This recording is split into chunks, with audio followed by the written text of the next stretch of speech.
وين التاجر؟ وين التاجر؟ وين التاجر؟ وين التاجر؟ وين التاجر؟ وين التاجر؟ وين التاجر؟ وين التاجر؟ السؤال هذا انسأل مليون مرة ولا ألوم بصراحة، يعني هذا محبوب الملايين، رغم أن الإجابة كانت موجودة بتعليمات المود لكن البعض رايق يقرأ فما ينلام.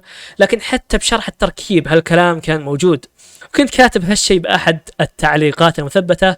لكن هذا شيء طبيعي، يعني مو بأي أحد بيقعد يحوس بالمقاطع ويقرأ كل شيء. لكن تطمن من هذه الناحية، التاجر موجود وشوفوه هنا يسلم عليكم. الكنوز والفلوس اللي كنت تجمعها ما كانت على الفاضي، للعلم انا حذفت التاجر باخر لحظه قبل انزل بري الفا، يعني كانت في شويه مشاكل وبتاخذ وقت عشان احلها، والتاجر بيكون موجود بجميع النسخ باذن الله. بالمناسبه هذا المقطع بجاوب على بعض الاسئله المتكرره وعلى بعض الاسئله الحلوه، وبنبدا باكثر سؤال انسل اياه، ومتاكد حتى لو جاوبت الحين بنسال مره ثانيه. متى ينزل المود؟ او متى تنزل النسخه الجايه؟ الجواب بكل صراحة ما أدري، أنا أخذ وقتي على رواقة وأسوي ماب كل أسبوع أو أسبوعين. الفكرة هي إني أسوي تقريبا 70 ماب على عدد مابات اللعبة الأصلية، لكن ممكن الخطة تتغير بأي لحظة حسب ما نشوف يعني. لكن كجواب مبدئي خلونا نقول أحتاج سنة على الأقل حتى أنزل المود كامل. تمام. السؤال الثاني وسؤال مهم أيضا، ليش القلعة جت بدري أو ليش المابات ملخبطة؟ وهل هذا يعني أن اللعبة بنخلصها بسرعة؟ اللعبة فيها تخطيط جديد من ناحية المراحل، يعني مرة بتحصل نفسك بالقرية، مرة بتحصل نفسك بالقلعة. يعني طول ما أنت تلعب بالمود بتتحمس وش المكان الجاي، هل بيكون القلعة أو القرية، وش الأعداء اللي ممكن أواجههم.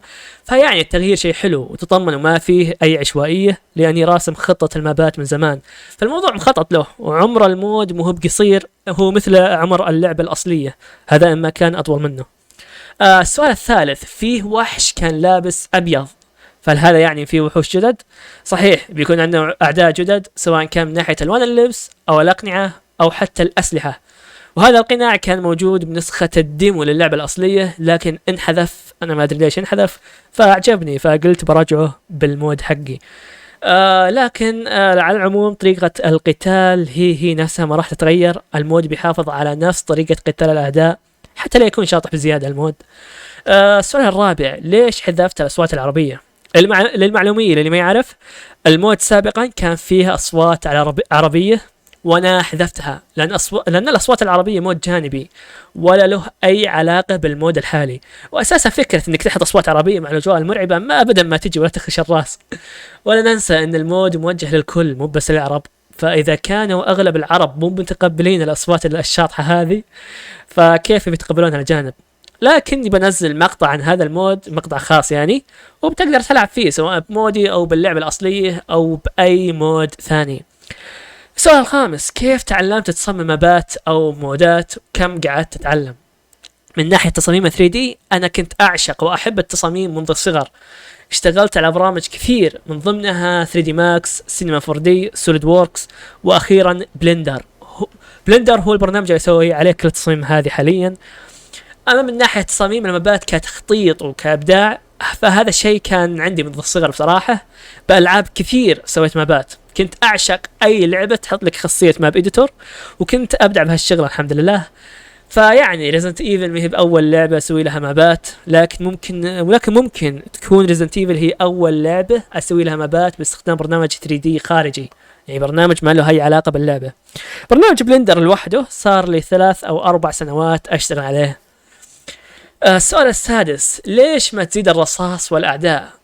هذا مو بسؤال بقدر ما أنه اقتراح وكان يوصلني بكثرة، لكن هذا الشيء ما راح يصير مستحيل. كل المودات اللي لعبناها من قبل خلال كل هالسنين كانت لها نفس هذه الفكرة، زيادة في الرصاص، زيادة في عدد الأعداء، لكن هذه المرة هذا المود له هوية مختلفة، له فكرة جديدة. الرصاص بيكون نادر وهذا بيزيد من صعوبة اللعبة، بالمقابل ما راح أحط لك 60,000 عدو قدامك. وللمعلومية هذا المود مو بمود حق صعوبة، هذا مود حق مراحل، لكن لا تخافون بالنهاية بحط لكم 4 صعوبات مختلفة، اختار الصعوبة اللي تناسبك. وأيضا المود بيكون مفتوح المصدر، أي مودر ثاني بيقدر يسوي له مود خاص بناء على المابات اللي أنا مسويها. السؤال الأخير، السؤال السابع، كيف جتك الفكرة إنك تسوي مود؟ بصراحة أنا ما كنت متخيل أبدا إني أسوي مود، لكن هالسنة لعبت الرينج مود وضايقتني الموسيقى بشكل فظيع، فرحت أبحث كيف أشيل الموسيقى هذه، وحبة حبة تعلمت كيف أعدل عليها، ثم تعلمت كيف أعدل الأصوات بشكل عام، ثم سويت مود الدبلجة العربية، ثم تطور معي الوضع لين تعلمت أشياء كثير. وأول أسبوع من تصميمي للمود كانت مجرد تعلم بس، بعدها قررت أخليه مود صغير، بعدها بكم يوم قررت أخليه مشروع كبير. شكرا لكم على حسن المشاهدة، وأعتذر لو كان عندك سؤال وما أجبت عليه بهذا المقطع، لكن بيكون عندنا فرصة أخرى بإذن الله للإجابة على أسئلتكم. كان معكم سعد أو كروزون، ومع السلامة.